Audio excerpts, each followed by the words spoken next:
बॉलीवुड से बॉलीवुड की बात शुक्रवार रात 8 बजे सिर्फ नंबर 1 इंडिया न्यूज एंटरटेनमेंट पर। नमस्कार व्यूअर्स, मैं जयदेव पटेल और आप देख रहे हैं number 1 India news entertainment. Bollywood से बॉलीवुड की बात की इस खास कार्यक्रम में आज हम बात करेंगे रामलला के प्राण प्रतिष्ठा की 22 तारीख को जो इनोग्रेशन होने जा रहा है, ये कितना खास और भव्य है और इसको लेकर कुछ चुनिंदा लोगों को खास इन्विटेशन दिया गया है। इसमें कई बॉलीवुड अभिनेता हैं तो कई जानी मानी हस्तियां हैं, देश की पॉलिटिक्स से लेकर के बिजनेसमैन तक तमाम लोगों को। ऐसे एक खास शख्स हमारे साथ मौजूद हैं जिन्होंने शक्तिमान से लेकर विश्व पितामह तक के कई किरदारों में अपनी भूमिका को अदा किया है। हम बात कर रहे हैं बॉलीवुड के मशहूर एक्टर मुकेश खन्ना। मुकेश खन्ना जी, आपका बहुत बहुत स्वागत आज हमारे प्रोग्राम में। नमस्कार जी मुकेश खन्ना जी, आपसे मेरा पहला सवाल है कि रामलला की प्राण प्रतिष्ठा 22 जनवरी को होने जा रही है, जिसको लेकर कुछ चुनिंदा लोगों को ही इनविटेशन दिया गया है और कुछ खास लोगों को। इसमें एक नाम आपका भी शामिल है, क्या कहेंगे इस पर आप? बहुत खुशी है, मैं बहुत बड़ा आदर समझूंगा इसको। मुझे इनविटेशन मिला है, ये विश्व हिंदू परिषद वाले आए थे मेरे ऑफिस में, बाकायदा पूरी फॉर्मल वे से मुझे इन्वाइट किया है, शॉल पहनाकर मुझे प्रसाद देकर जो रहता है। लेकिन मैं आपको बता दूं कि मुझे बहुत खुशी है, बट मैं शायद नहीं चाह पाऊंगा। मेरा उसका मैं फंक्शंस बहुत कम अटेंड करता हूँ। ये फंक्शन इतना भव्य होने वाला है, इतने बड़े लार्ज स्केल पे होने वाला है। मैं आजकल ट्रैवल कम करता हूँ और फंक्शन वहां जाता हूँ जहाँ थोड़ा कंफर्ट जोन रहता है। मैं थोड़ा सा लिस्ट हूँ, अपने दिमाग से ही काम करता हूँ। मुझे बहुत अच्छा लगा जब वहां पर मुझे इन्विटेशन मिला, लेकिन मैं वहां पर तब जाऊंगा जब मैं अकेला रहूंगा, रामलला मेरे साथ गया। इतनी भीड़ भाड़ में, धक्का धुक्की में मुझे वो आनंद नहीं मिलेगा जो मैं इतना बड़ा ऐतिहासिक क्षण है। देशवासियों को मैं मुबारकबाद देना चाहूंगा, मोदी जी की सरकार को भी मैं मुबारकबाद देना चाहूंगा सबको, लेकिन शायद मैं जा नहीं। जी मुकेश खन्ना जी, लेकिन इस प्राण प्रतिष्ठा से पहले कहीं ना कहीं क्रेडिट लेने की होड़ सी मची हुई है, तमाम राजनीतिक दल हो या फिर तमाम तरह तरह के जो लोग हैं उनके द्वारा। इस पर क्या कहेंगे आप? किस बात की होड़? क्रेडिट लेने की। अब देखिए, क्रेडिट को छोड़िए, मैं अगर मैं ये कहूं कि ये तो वो चीज थी जो 500 साल पहले ही तय हो जानी चाहिए थी। ये तो वो चीज है जो कि सुप्रीम कोर्ट में जाने की आवश्यकता भी नहीं पड़नी चाहिए। क्यों 500 साल तक हमने, अगर कोई क्रेडिट लेता है या कोई डिस्क्रेडिट करता है, तो मैं कहता हूं कि आप लोगों ने किया क्या है पिछले 7 साल की गवर्नमेंट ने क्या क्या आज अगर मोदी जी ने किया है तो आप मानिए कि उन्होंने करके दिखाया है, जिसको कहते हैं संभव करके दिखाया है, जो उसको का संभव नहीं हो रहा था क्योंकि किसी ने उदासीनता उसके अंदर दी। तो यहाँ क्रेडिट की बात नहीं, लेकिन मैं तो क्रेडिट से बढ़कर ये कहूंगा कि मुझे तो शिकायत है कि हमारा देश बाबरी मस्जिद, क्या बाबर अपने वहां से जमीन उठा कर लाया? क्या बाबर ने वहां से मस्जिद उठा के लाए थे जो उन्होंने लगाया तो हमारी जमीन पर लगाया है। इसको प्रूव करने की क्या आवश्यकता है? ये तो अंडरस्टूड है। जब देखिए कोई भी ये जानता है कि बाबर, हुमायूं, अकबर, जहांगीर से जो शुरुआत हुई है, हमें गुलाम बना के रखा गया है, हमारी जमीनें ले ली गई हैं। मैं आपको नाम बताऊं, हरिद्वार से लेकर गंगा नदी बहती है, बांग्लादेश तक जाती है, उसमें आप नाम पढ़िए तो सारे नाम आपको मुजफ्फरगढ़ मिलेंगे, तो या जबलपुर मिलेगा या उसमें कुछ मिलेगा, नाम बदलेंगे।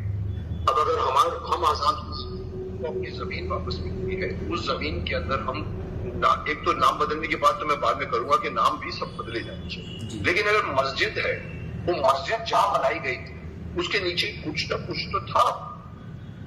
ये तो क्लेम नहीं कर सकते कि साहब हम वहां पर आके हमने वो भी कुछ न कुछ तोड़ा गया था, उसके अवशेष भी मिले। अभी देखिए क्या व्यापी मस्जिद में मिला, तो उसके बाद में हम कह रहे हैं कि हमने, सुप्रीम कोर्ट ने हमारा दाव कर दिया। मैं ये कहता हूँ कि साहब सुप्रीम कोर्ट की क्या आवश्यकता थी साहब, ये आपका क्लेम था, क्लेम करना चाहिए। आप स्पष्ट हिंदू अगर ये नहीं बोल सके कि ये हमारा देश है, शर्म चाहिए। मैं तो एक कदम आगे करूंगा कि ये तो ठीक है, एक बहुत बड़ी उपलब्धि है, राम मंदिर का आकार हो रहा है, बन रहा है, पर मैं समझता हूँ देश को भारत वर्ष बना दीजिए वापस। देश को अखंड राष्ट्र बनाइए। आपको हिंदू राष्ट्र बनाने में कौन रोकता है साहब? आप 80% हैं और आपका ये हिंदुस्तान है। जो भी आए सब बाहर से आए, आप इससे डरते हैं, वोट राजनीति से डरते हैं, पॉलिटिक्स से डरते हैं। मैं एक कदम आगे बढ़कर इस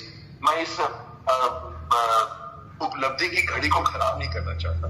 ये बहुत बड़ी उपलब्धि है, मैं सबको बधाई दूंगा, पर मैं ये भी कहूंगा कि साहब ये तो एक शुरुआत है, आगे बढ़िए और हिंदू राष्ट्र घोषित कीजिए, अखंड देश को घोषित कीजिए, तब मुझे वहां मजा आएगा, तब मैं ताली बजाऊंगा, मैं समझूंगा कि हमने जी। बाकी तो बहुत बड़ा भव्य बनेगा, मुझे मालूम, मैं तो कह चुका हूँ पहले भी, इतना भव्य बनाइए कि लोग बाहर से आगरा के ताजमहल को देखने को ना आए, लोग अयोध्या के राम इतना भव्य बने और बन रहा, आप देख रहे, सब देख रहे, पूरे वर्ल्ड देख रहे। जी। मुकेश खन्ना जी, 500 साल के एक लंबे इंतजार के बाद रामलला अपने जगह पर कहीं के विराजमान होने जा रहे हैं। ऐसे में पूरा देश एक राममय हो रहा है और हमको दिखाई भी दे रहा है कहीं न कहीं। ऐसे में देशवासियों से आप क्या कहना चाहेंगे हमारे माध्यम से? देखिए, राममय तो होना ही चाहिए। मैं समझता हूँ कि देश में राम राज्य आना चाहिए। आज अगर हम पॉलिटिक्स के चक्कर में हमारा देश सफर कर रहा है, माफ करना, मैं राजनीति से खुश जरा भी नहीं हूँ। यहाँ अपोजिशन सिर्फ अपोजिशन के लिए अपोजिशन करती है, देश के लिए अपोजिशन नहीं करती। अगर वो पार्टी कहती है दिन है, तो मैं कहूंगा दिन कहाँ है साहब? सूरज को सूरज कहने में 500 साल निकल गए।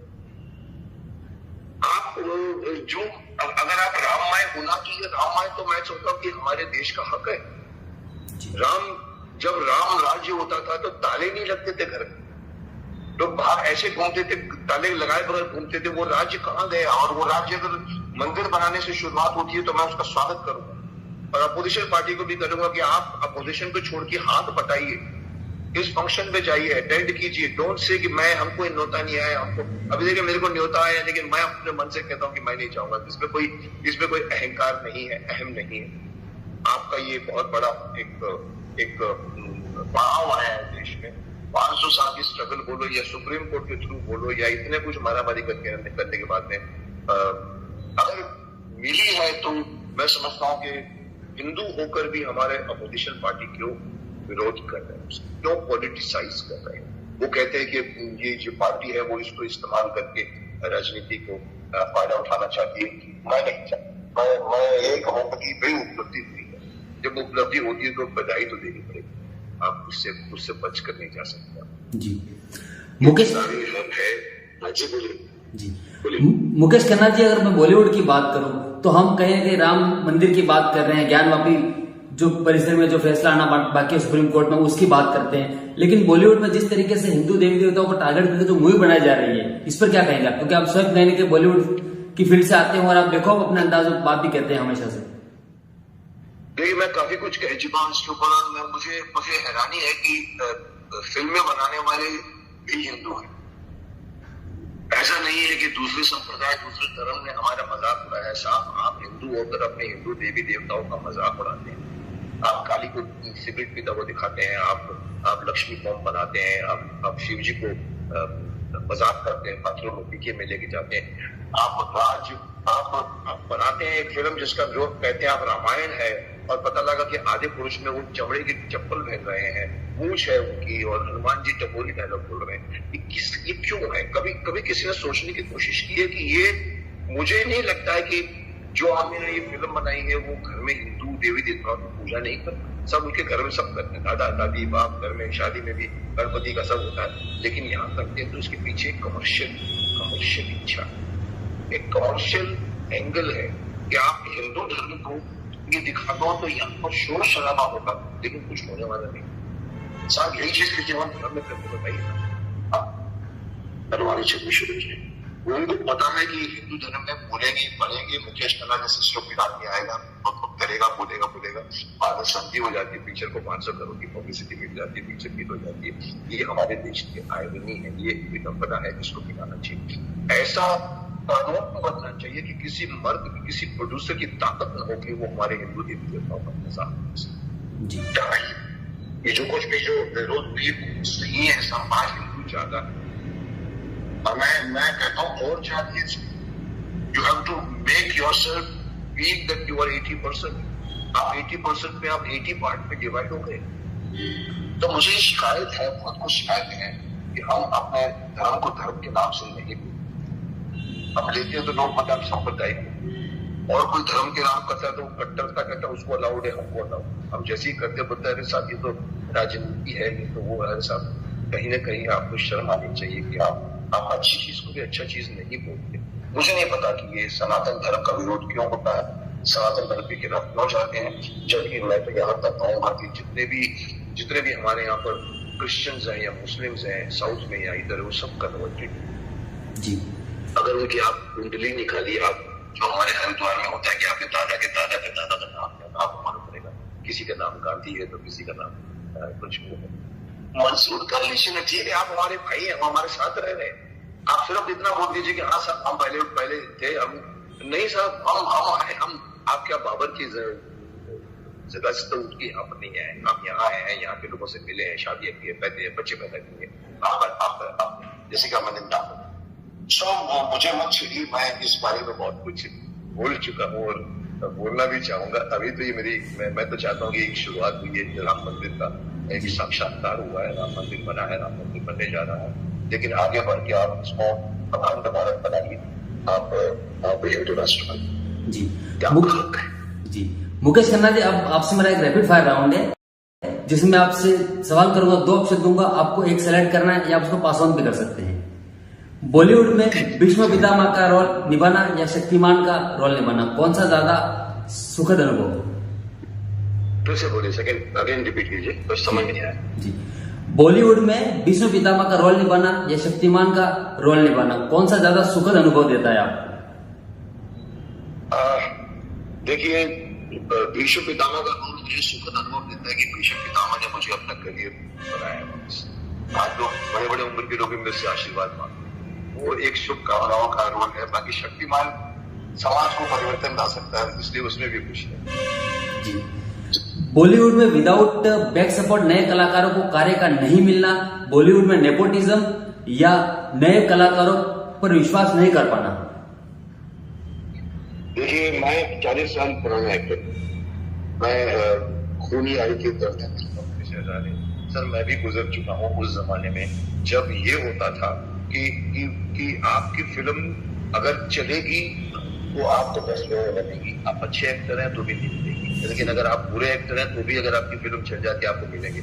नेपोटिज्म तो नहीं है, लोग यहाँ पर फायदा देखते हैं, कोई किसी का माई बाप नहीं है इस इंडस्ट्री। लोग अगर ये कहते हैं कि नए लोगों को काम नहीं मिलता है तो नए लोगों को काम मिलता है, और आजकल तो काम मिलना बहुत ज्यादा हो गया। आजकल तो टीवी आ गए, OTT आ गया, आजकल तो हर नेक्स्ट डोर का लड़का भी टीवी सीरियल में काम कर सकता है। हमारे जमाने में तो आपको एक इमेज होना चाहिए, आप एक लार्जर लाइफ पर्सनैलिटी होनी चाहिए। नेपोटिज्म है भी, क्यों नहीं है? धृतराष्ट्र के पास नेपोटिज्म नहीं था जब तक दुर्योधन आगे बढ़ा है। आज कोई बाप अपने बच्चे को या दिमाग को आगे बढ़ा है तो उसमें कोई हैरानी की बात नहीं, बट यह मेहनत बहुत है। आप पहचान से भी नहीं आओ तो भी बन सकते हो, पहचान से आओगे तो 1 किलो मिलेगी, 2 मिलेगी, बाद में आप है क्या जी। बॉलीवुड में हिंदू समुदाय को बार बार टारगेट करना, ये बॉलीवुड में राजनीति का श्रेय या फिर हिंदुओं का ज्यादा सहिष्णु होना? सर सहिष्णु क्या आप सहिष्णु उसको बोलते हैं कि एक काल पे तमाचा मेरे को मार दिया तो मैं दूसरा काल आगे कर दूं, क्या वो सहिष्णु? सर आज सहिष्णु की परिभाषा बदल गई। आज वो गांधी जी की परिभाषा नहीं चलती कि एक काल पे मारा दूसरा आगे दूसरा थप्पड़ मारेगा। आज अगर ये सब कुछ जो हो रहा है वो मैं समझता हूँ हिंदुओं की कमजोरी है, जो दूसरे धर्म वाले नहीं करते, उनकी मजबूती है। आज हिंदू धर्म के खिलाफ अगर कोई बनाता है तो हिंदुओं की सहिष्णुता नहीं बोलूंगा मैं, हिंदुओं की कायरता बोलूंगा। आपके सामने सब कुछ हो रहा है, आप एकता नहीं है। ऐसे हिंदुओं में मैं बहुत कोशिश की मैंने अभियान चलाया है कि आप हर मंगलवार को मंदिर में जाके बैठो, आधे घंटे के लिए, जैसे वो लोग नमाज पढ़ते हैं आप आधे घंटे बैठो, तब जाके 80 करोड़ लोग एक हो सकते। प्रॉब्लम इज नॉट सहिष्णु, problem is that they are indifferent to their dharma. देश के लिए हमारा धर्म नहीं है, हमारा धर्म करना बनना है, हमारा धर्म जीना है साहब, लेकिन धर्म जीना है साहब, आप धर्म को धर्म समझिए। आप यहाँ से निकल के लोग हरिजन जाते हैं, बाहर चले जाते हैं, क्रिश्चियन बन जाते हैं, मुस्लिम बन जाते हैं, आपके सरिश्ते तो कहीं ना कहीं मैं इसको हिंदुओं को ही जी ब्लेम कर रहा हूं। जी, रामलला प्राण प्रतिष्ठा कार्यक्रम का विरोध करना राजनीतिक एजेंडा या फिर मुस्लिम वोट बैंक की चाहत? तो दोनों चीजें, राजनीतिक एजेंडा भी है, वोट बैंकिंग का भी। देखिए, विपक्ष को लगता है कि उनके हाथों से जमीन खिसकती चलती है। इसके पहले भी मोदी जी ने इतने कुछ काम कर दिए हैं, उनके मोदी जी के हर एक काम उनको ऐड करता है, उनकी पार्टी में स्ट्रेंथ बढ़ता। आज राम लल्ला बन जाने या विधानसभा की पूरी पार्लियामेंट की नई बिल्डिंग बन जाना या बड़ी बड़ी चीजें जो मोदी जी ने करवाई हैं, हर एक चीज डेफिनेटली मोदी पार्टी के क्रेडिट में जाए। भले वो जानबूझ के कर रहे हैं कि नहीं कर रहे हैं, हर काम बोलता है। हमारे यहाँ पर काम नहीं करते, सिर्फ बोला बोली करते। ये अगर विपक्ष पार्टी इसका विरोध करती है तो उनको मालूम है कि उनके हाथ के अंदर से मिट्टी खिसकती चलती है। इस राम मंदिर का फायदा शायद बीजेपी को होगा, ये हर आदमी खुलेआम बोल रहा है। अरे साहब, ये तो मंदिर तो है, ये तो आपने इनको ऐसा बनाया, कुछ भी किया तो है ना साहब। जो दिखता है वो सच हो, जो चार दीवारी में जो सामने आपको फ्रेम में दिखता है वो कितना भी करो पब्लिक देखेगी। अब ये नए हथकंडे मिलाए जा रहे हैं, चाहे इंडिया की पार्टी बन जाती है, चाहे जो पूरे देश में भ्रमण करने वाले हैं कोशिश कर रहे हैं, बट मुझे नहीं लगता मोदी जी को कोई दिक्कत है, हमारे पास कोई दिक्कत जी। और बोला भी नहीं, जिस दिन मोदी जी हट जाएंगे आपका देश 50-60 चलेगा जी। मुकेश खन्ना जी, आपसे मेरा एक आखिरी सवाल है कि आपका एक करियर कहीं ना कहीं बेखौफ अंदाज की वजह से एक विवादित भी रहा हुआ है, तरह तरह के विवाद आपका पीछा छोड़ने का नाम ले लेते हैं, इस पर क्या कहेंगे आप? क्या ये बेखौफ जो आपका जी बोलिए, क्या में क्या आपने जी, आपका बेखौफ जो एक अंदाज है उसकी वजह से विवाद आपका पीछा नहीं छोड़ते हैं या फिर ये एक आपका अंदाज ही है?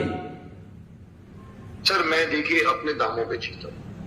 मैंने किसी प्रोड्यूसर के सामने हाथ नहीं, आज 40 साल जो कुछ काम मिला है वो मेरी स्ट्रेंथ की मिला और मुझे संतोष मिला। करोड़ों रुपए मैंने नहीं कमाए, लेकिन अरबों रुपए की मैंने गुडविल कमाई है, मेरे लिए वो कमाया।